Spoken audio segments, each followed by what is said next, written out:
के तपाईँ अहिले जीवनको युद्धमा थाकिसक्नु भएको छ? के तपाईँलाई लाग्छ, अब म सक्दिनँ, अब उठ्न सक्दिनँ, अब अघि बढ्न सक्दिनँ? सायद तपाईँले धेरै गुमाइसक्नुभयो। सायद तपाईँको सपना टुटिसक्यो। सायद तपाईँको मनले हार मान्न खोजिरहेको छ। तर आज तपाईँले हार मान्नु अघि यी बाइबलका महान व्यक्तिहरूको जीवन सुन्नै पर्छ, किनकि उनीहरू पनि तपाईँ जस्तै थिए। उनीहरूले पीडा देखे, धोका सहे, असम्भव परिस्थिति भोगे। तर एउटा कुरा गरे, उनीहरूले हार मानेनन् र त्यसैले परमेश्वरले उनीहरूको कथा इतिहास बनाइदिनुभयो। आज यी कथाहरू केवल इतिहास होइनन्, यी तपाईंको लागि सन्देश हुन्। यदि उनीहरूले जित्न सके, तपाईं पनि सक्नुहुन्छ। अयुब सबै गुमाएर पनि विश्वास नहार्ने मानिस। अयुब एक धर्मी मानिस, परमेश्वरप्रति समर्पित।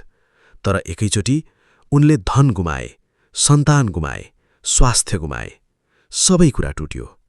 कल्पना गर्नुहोस्, एकैपटक जीवनको सबै आधार हराउनु। तर अयुबले भने, परमप्रभुले दिनुभयो, परमप्रभुले लैजानुभयो, उहाँकै नाम धन्य होस्। उनले पीडामा पनि परमेश्वरलाई दोष दिएनन् र अन्त्यमा परमेश्वरले उनको जीवन दोब्बर आशिषले भरिदिनुभयो।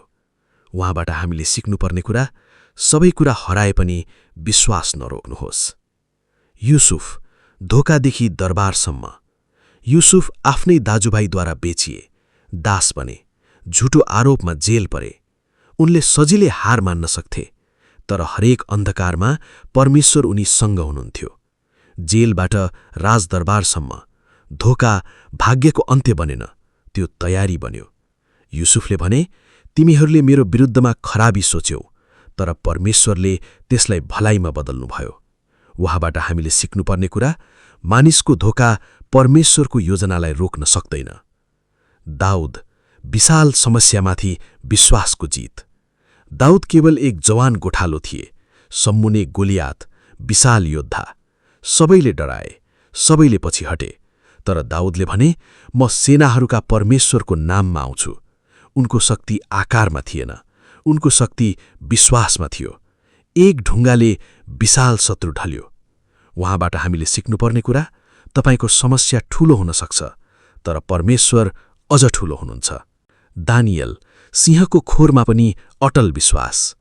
दानियललाई प्रार्थना गरेको कारण सिंहको खोरमा फालियो।